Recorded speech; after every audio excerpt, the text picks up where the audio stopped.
A very good morning, dear friends. It is my pleasure to make the opening remarks about the theme digital narratives, cybersecurity, and media ethics. Initially, I was wondering about the term digital narratives.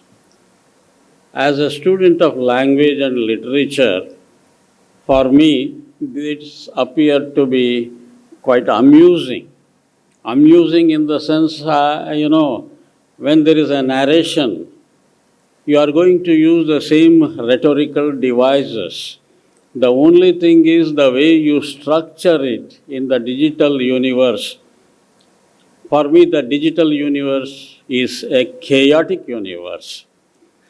And where are we going in the digital universe? It is not known to anybody. Similarly, I was wondering, is there any extra thing, extra special thing in the case of digital narratives? So I had to understand what it was like by educating myself a little bit. When I started relating it to media, the first area that came to my mind was advertising, the present day advertising, because it uses technology. I was reading that a Singapore newspaper, publishes advertisements that produce music. I was wondering how technology could make differences. The problem with the conventional media persons like me is somewhere technology has blurred the distinction between the media producers and media consumers. We call them prosumers in our language. This prosumer concept, I cannot tolerate in the sense, I always want somebody else to produce and I want to be a critic of what he has produced by consuming it. Now, you don't allow me to do that. That is, you will not allow me to criticize others, whereas I have to criticize my own creation. So, this is something which I cannot understand. Secondly, technology has brought in what is called as citizen journalism. Yesterday, some of my friends were talking about accountability, social responsibility. These are the things that we have been talking and talking. Unfortunately, there is something which we cannot implement. Whose responsibility is it?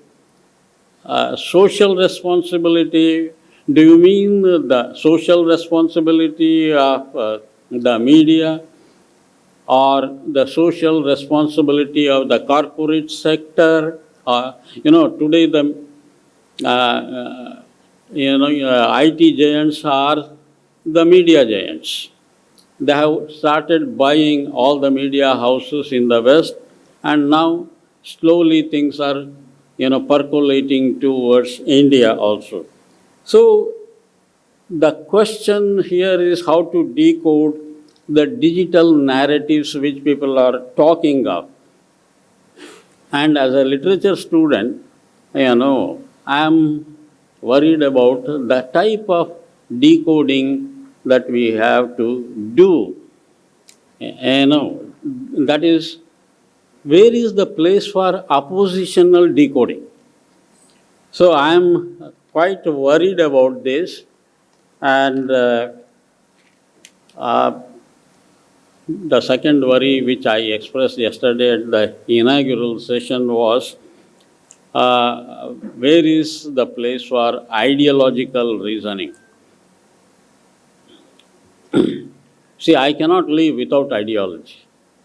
There should be some kind of ideology where I should be talking of my own preferences.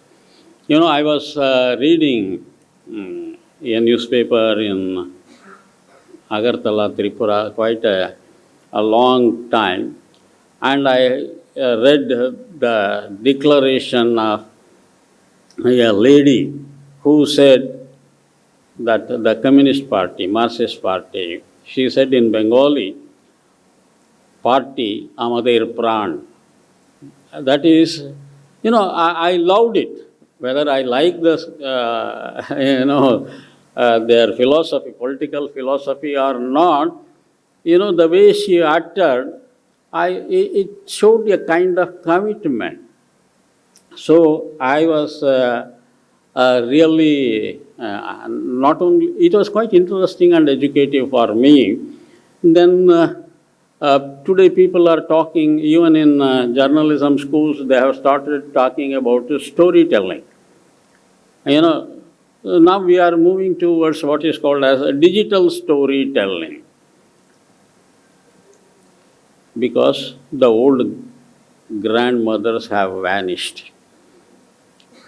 You know, this is, in the name of technology, there are great experts. I'm trembling in front of them because I don't have their knowledge to,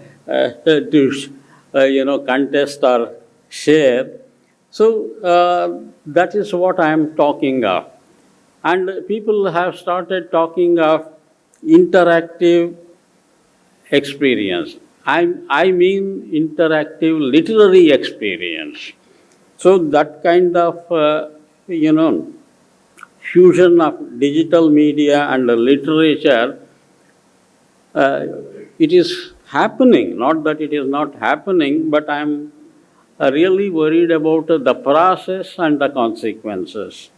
So the active participation of audience as storytellers, that is where it is taking to. So I can go on talking about all these things, but since my friends are there to share their experience, their knowledge about the cyber sector, cyber security, cyber crimes, I think it would be educative for me, because every second day I will be receiving a call from an unknown person telling that you have bought a SIM which is not legal, just to, threaten me, and maybe they want to take some money out of me. But so far, so good, in the sense that I have resisted their attempts and survived. So without talking much about the other things, media ethics, and I will request my friends to start their exposition of what they think of it. So I will ask the moderator to proceed further. Thank you very much.